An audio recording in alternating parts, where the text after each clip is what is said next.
Jadi tadi menemukan suatu hal yang eh, menarik di mana ada kasus transaksi yang tidak di lock ya.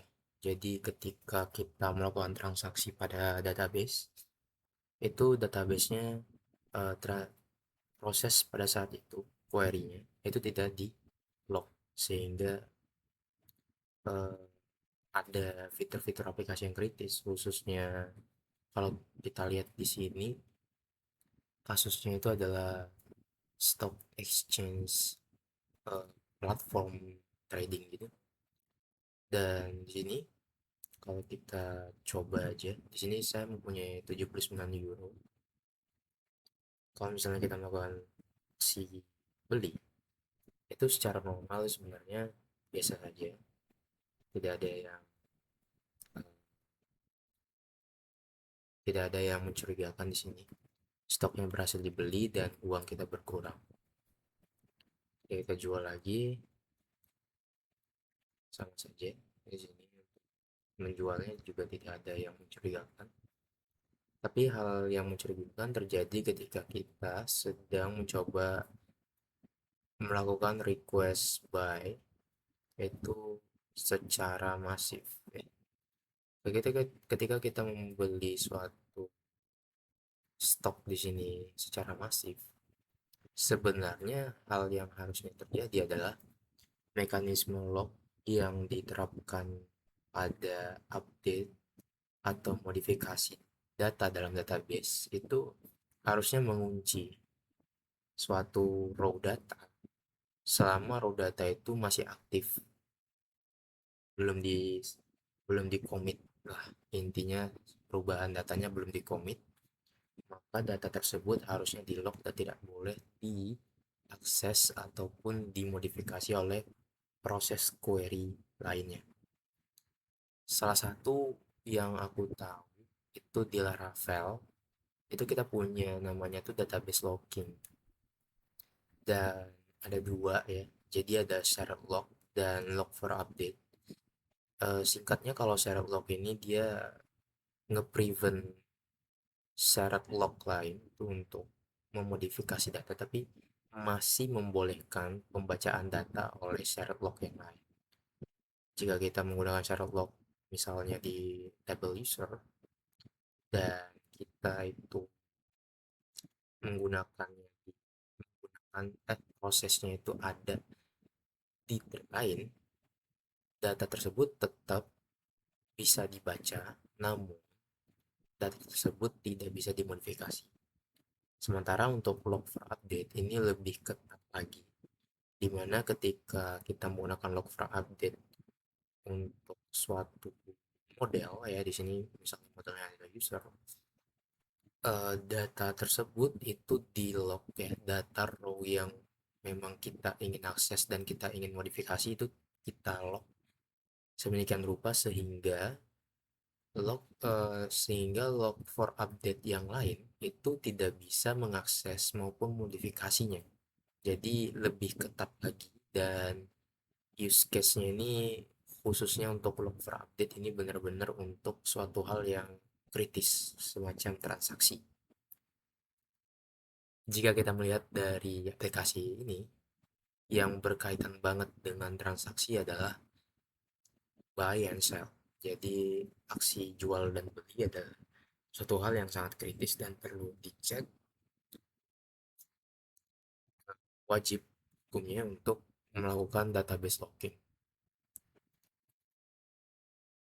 Di sini kalau kita lihat, di sini saya melakukan dua percobaan, dan di percobaan yang pertama kita mencoba untuk melakukan aksi beli pada endpoint ini ya, api.trade dengan action buy, dan kita beli sharesnya satu. Di sini kalau misalnya kita beli sharenya satu, harusnya kita ini harusnya tidak bisa ya, sufficient amount. Oh, berhasil. Oke. Bagaimana jika satu request ini dilakukan bersamaan secara paralel. Jadi eh, ini adalah suatu fitur di Burp Suite yang memudahkan kita untuk melakukan testing dengan race condition. Sebenarnya kita bisa menggunakan Turbo Intruder. Jadi Turbo Intruder itu adalah extension atau perluasan fungsi yang eh, lebih kencang dan lebih masif untuk pengetesannya. Namun di sini kita ternyata sudah cukup untuk menggunakan fitur bawaan dari Suite, yakni send parallel. Dan kebetulan yang digunakan adalah protokol HTTP 2, di mana HTTP 2 itu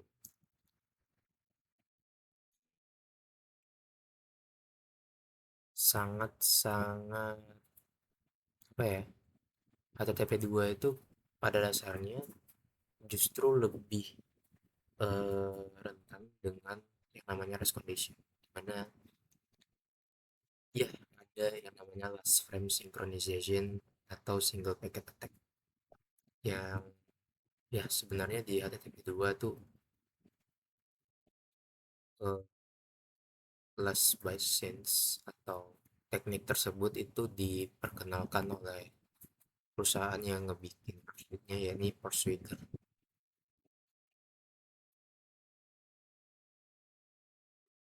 Mungkin cukup untuk pengenalannya. Jadi di sini kita coba lihat di sini stok yang berhasil dibeli insufficient amount. Kita coba lihat di sini stok ID 3, stok ID 2 kita gagal. Stok ID 3 kita bisa, stok ID 4 gagal, 5, 2,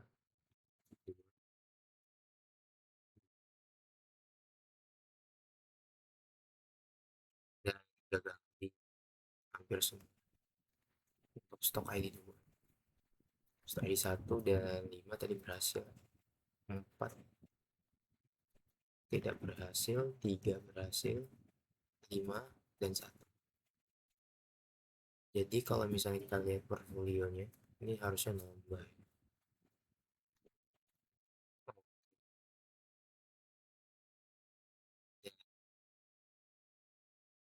Dari portfolio tadi sebenarnya kita bisa jual sih dua ini. Pun di sini juga ada pertanyaan lagi muncul. Apakah hanya di transaksi ini saja yang mungkin eh, price conditionnya bisa terjadi? Oh, ternyata tidak.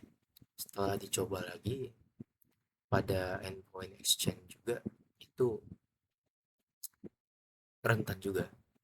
Jadi kalau misalnya kita coba di sini, kita punya euro, lalu kita versi ke USD dollar. Kita coba saja untuk nilainya dalam 79. So, kita coba kasih USD. USD-nya kita coba di sini sudah saya tangkap. Jadi harusnya di sini kita bisa rubah langsung saja.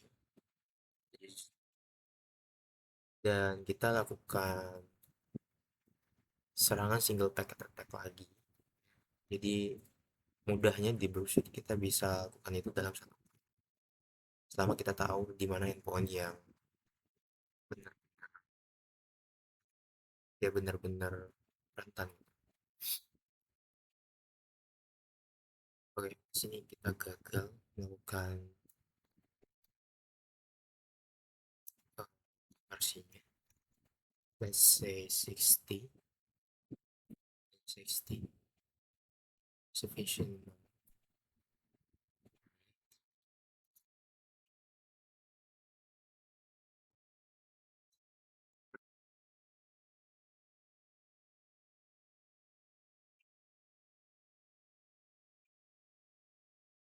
20 euro plus. Okay, so we can test 20 euro dan harusnya ini berhasil.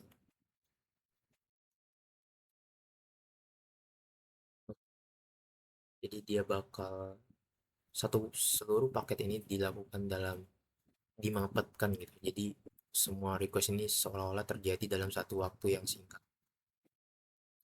Kira-kira begitu.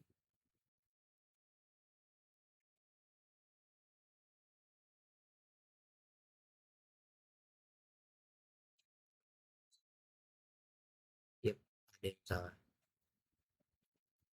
Sepertinya kita harusnya sini dengan USD. Nah, kita coba lagi deh.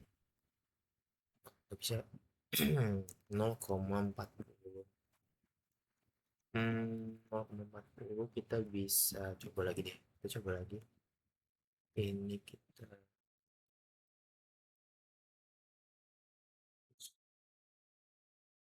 nah ini kita duplicate.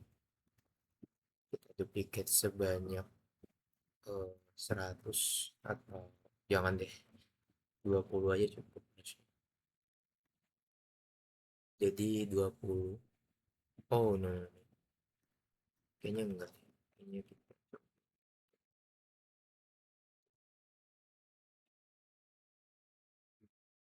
coba untuk duplicate sebanyak, bentar, kita lupa ubah. Kita coba duplicate sebanyak 20 kali. Harusnya gagal ya secara locking database-nya jika satu kali transaksi pertama itu dilakukan, maka data euronya ini sudah habis dan request-request selanjutnya ini tidak bisa diproses ya teman-teman. Ataupun kalau diproses, dia akan menampilkan data insufficient amount seperti tadi. Coba.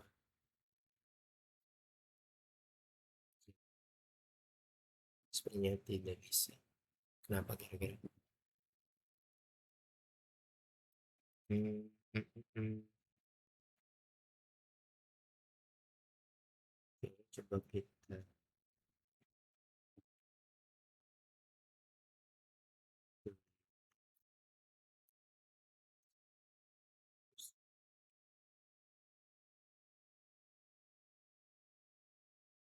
stay 88.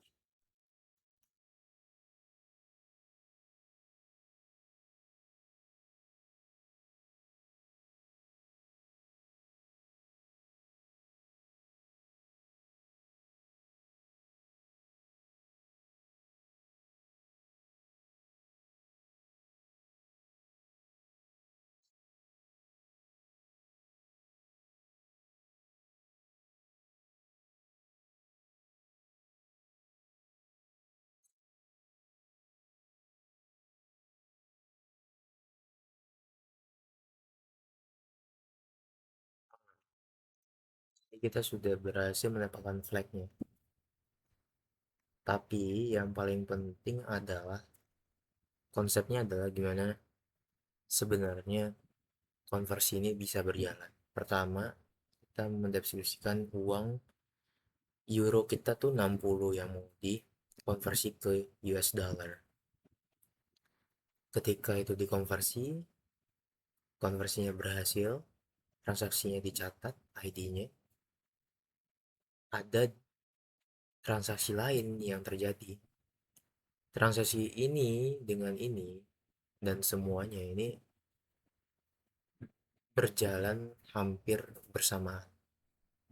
Sehingga dengan konsep itu namanya race condition, terjadilah yang namanya inkonsistensi data. Transaksi A ingin mengubah nilai euro dari 88,72 euro tadi dikurangi 60 ya. Dan sementara yang lain juga ingin mengubah hal yang sama. Dan di sini kita bisa lihat transaksi ID-nya juga tidak urut ya. Tidak urut menandakan sebenarnya transaksinya benar-benar hampir terjadi bersamaan dan saling tumpang tindih. Dan dengan misalnya statusnya ini sudah true, ternyata request lain juga ingin mengupdate-nya, sehingga datanya saling bertabrakan dan terjadi inkonsistensi. Sehingga kita bisa mendapatkan flag ini, kita submit ke bug force. Right?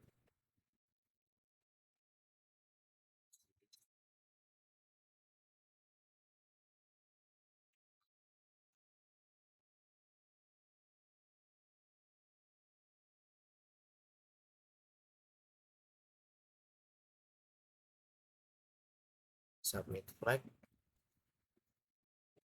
Dan, oke, okay. Overall rating aku kasih 3. uh, Too easy maybe. Karena menurutku dari challenge sebelumnya itu gila banget sih. Kalau aku lihat itu gila banget dari challenge-challenge sebelumnya ya. Aku coba-coba itu gila banget untuk daily challenge-nya, dan untuk sekarang I think it's too easy, especially if you look at the hint. You will, kalau kamu udah punya pengalaman di race condition, kamu pasti bakal look at di transaksi dan hal-hal yang berhubungan dengan transaksi, dan itu benar-benar obvious. Tapi ya nggak salah juga sih untuk menyebutkan itu easy. Tapi sebenarnya easy-nya yang di bug force kemarin tuh benar-benar hard, dan kemarin tuh nggak sampai 56 orang yang selesai. Oke, okay. It was fun laps, dan aku yakin kalian juga pasti bakal enjoy sih untuk di platform bug force. Keren aja gitu untuk bug ya. Oke, okay, sekian. Terima kasih.